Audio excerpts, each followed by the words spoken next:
ভুল করে একটা ভিডিও করেছেন, মিস্টেক হয়ে যেতেই পারে, আপনার ক্ষমা চাইবেন। মাই ফুট ক্ষমা, আমি তো ক্লিয়ার করে দিলাম। রোস্টিং ছেড়ে দিয়েছিলাম বলে কি ভেবেছিস রোস্টিং ভুলে গেছি? আরে ভাই, ওটা আমারই কাজ। शुरू करते हैं बिना किसी बकचोदी के। ঠিক আছে, কার আগে বলি জয় বাংলা। জয় শ্রীরাম।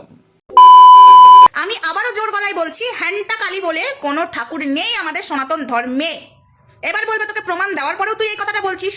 আমাকে যারা যারা বলছে এবং যারা এইসব এই মানে হ্যান্টা কালী নিয়ে যারা ভিডিও করেছে তারা নাকি সনাতনী নয়, একদম সাচ্চা তারাই সনাতনী। আর যারা ওই হ্যান্টা কালীর মন্দির দেখিয়ে আমাদেরকে এসব কথা বলছো তারা অ্যাকচুয়ালি সনাতনী নয়। একদম জোর গলায় বলছি। এখন বলবে কিরকম? এবার তোমাদেরকে আমি একটুখানি সপাটে আমার জুতোর বাড়িটা কি মারবে? না, আমি আবার জুতোর বাড়িটারি মারতে পারি না, আমি আবার ঝামা ঘষতে পারি। আমি এসব কিচ্ছু পারি না, মানে এই যে কারণ ঝামা ঘষা, জুতো বাড়ি মারা, কিন্তু আমি একটা কাজ ভালো জানি। টাইটেল আমার দাস, এসব মানুষগুলোকে দিয়ে পদে আঁচলা বাঁশ। হ্যান্টা কালী আবারও বলছি নেই, হ্যান্টা কালী আমাদের শাস্ত্রে নেই। গবেট সদা মহিলা, তোকেও আমি জানিয়ে রাখি শাস্ত্রের অনেক কিছু জিনিস লেখা নেই। যেমনটা এই যে তুই না জেনে শুনে আলবাল চাল বকতে থাকবি, এটাও শাস্ত্রে লেখা নাই। बात तो सही है। শাস্ত্রে নাম না থাকলেই ঠাকুর হয় না, এমন নিয়ম কোন শাস্ত্রে লেখা আছে? দেখাস একটু একটু দেখা। ঠিক বলেছো। তার বাপের কতটা ক্ষমতা আছে আর সে কতটা মায়ের দুধ খেয়েছে, এই ভাষায় বলতে বাধ্য হলাম। সরি, হ্যান্টা কালী নেই তো এই ভাষায় বলতে বাধ্য হলাম। কথাটা আমি এবার তোকে বাজেভাবে বলছি, খুব বাজেভাবে, খারাপ লাগবে। তুই কত মায়ের দুধ খেয়েছিস? আর তোর বাপের যদি জন্মা থাকিস, মালদা আয়, মালদা আয়। তোকে আমরা মালদার মানুষ হ্যান্টা কালীর মায়ের দর্শন করতে নিয়ে যাব। দর্শন করিয়ে সেই মায়ের সামনে এই অশিক্ষিত মহিলাটা, যে হিন্দু নামে কলঙ্ক, তাকে জুতার বাড়ি মারব। দম থাকলে চ্যালেঞ্জ একসেপ্ট করিস, আয় মালদা।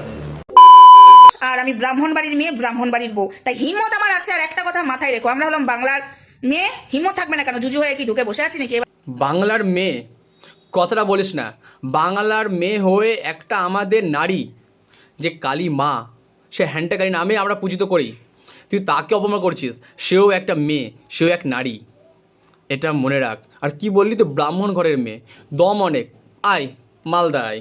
তো দুর্গাপুরে ভিরিঙ্গি মা আছে, ওটা ভিরিঙ্গি মা কিন্তু নয়, কিন্তু গেটের সামনে লেখা আছে ভিরিঙ্গি মা, ওটা ভিরিঙ্গি মোড়, দুর্গাপুরে প্রান্তিকা ব্যানার্জিতেই ভিরিঙ্গি। তার মানে তুই বলতে চাইছিস আমাদের যে হ্যান্টা কালী সেটা শাস্ত্রে নেই। ওকে, দ্যাটস ফাইন। এতটা কালী মন্দির আছে, আর জায়গাটার নাম তাহলে কি দাঁড়াচ্ছে? হ্যান্টা কালী। জায়গার নাম থেকে কালীমার নাম এসছে, তুই বলতে চাইছিস তো? ঠিক আছে, হ্যান্টা কালী, মালদা আয়, আমরাও হ্যান্টা আয়। অ্যাকচুয়ালি ওটা হ্যান্টা কালী নয়, হ্যান্টা কালী ঠাকুর নয়, ওটা হ্যান্টা জায়গার নাম। কি কথাটা মিললো তো আমার? কিছুক্ষণ আগে মহিলাটা তো এটাই বলতে চেয়েছিল যেটা আমি বললাম, যে জায়গাটার নাম হতে পারে হ্যান্টা, আর সে জায়গাটার উপর ভিত্তি করে কালীর নাম দেওয়া হয়েছে হ্যান্টা কালী। আর কি জায়গাটা হ্যান্টা মোড়। এই মহিলা শোন না, নামটা কি যেন ছিল? সীমা। যে নামে থাকুক বেকার, তোর যে নামটা আছে, সোমা হোক, সীমা হোক, আর যাই কিছু হোক না কেন, তোর নাম অশিক্ষিত পাঁঠি। আর তবে শোন, আমি হ্যান্টা মোড়েই থাকি, আমি প্রচণ্ড হ্যান্টা। আর মালদার মানুষ, সমস্ত মালদার মানুষ ওই হ্যান্টা মোড়ে সবাই থাকে। আর তবে সবাই প্রচণ্ড হ্যান্টা, সবাই তোর উপর চোটে বোম হয়ে আছে। তুই মালদা আয়, অনেক উপহার রয়েছে তোর জন্য। কোনটা দিক দিয়ে আঁঠি ঢুকবে, কোনটা দিয়ে বাটি হয়ে বেরাবে, টেরও পাবি না। লক্ষ্মী পুজো, দুর্গা পুজোর কি কি নিয়ম সব জানি, কি কি করে পুজোর সব কিছু সাজাতে হয় সেটাও আমি জানি। তাই হ্যান্টা কালী স্বাস্থ্য মতে নেই, ওটা হ্যান্টা জায়গার নাম। আমি ছোট থেকে বড় হয়ে গেলাম মালদাতেই, আমি জানলাম না এ এটা অশিক্ষিত শেখাচ্ছে। তুই যদি ভেবে থাকিস যে আমি তোকে থ্যাংক ইউ বলবো, তবে তুই না শিক্ষার চরম অন্ধকারে বসবাস করছিস, বুঝলি তো? আর তবে শোন, তুমি কিছু কথা বলে রাখি, আমাদের মালদাতে না 420 আছে, রথবাড়ি আছে, 320 আছে, কানিমোড়ও আছে। আর তুই কি বলি? হ্যান্টা মোড়। ওকে, হ্যান্টা মোড় ধরে নিলাম তোর কথা মতে।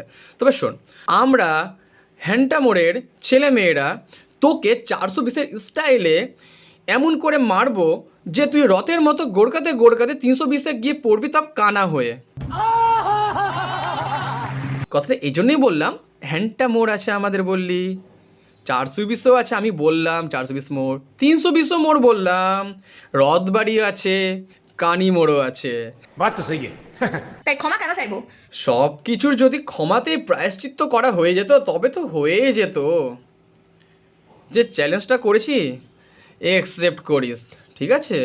ওই বললাম না, আমরা হ্যান্টা মোড়ের ছেলে মেয়ে তোকে 420 স্টাইলে মারবো, রথের চাকার মতো গোড়কাতে গোড়কাতে যাবি 320, তাও কানা হয়ে। যারা এই হ্যান্টা কালী নিয়ে ভিডিও করেছে একদম তারা সাচ্চা সনাতন ধর্মের, আর যারা এখন আমাদের ভিডিও নিয়ে রোস্ট করছে তারাই অ্যাকচুয়ালি সনাতন ধর্মের নয়, তাদেরকেই বাংলাদেশে পার করে দেওয়া উচিত, ঠিক আছে? ভিডিওর শেষে তোকে আবারও বলে রাখি, আমরা হ্যান্টা মোড়ের ছেলে মেয়ে তোকে 420 স্টাইলে এমন করে টপাটপ দেবো, এমন করে ক্যালানো পড়বে তোর যে তুই অন্ধ হয়ে রথের চাকার মতো গোড়কাতে গোড়কাতে 320 গিয়ে পড়বি।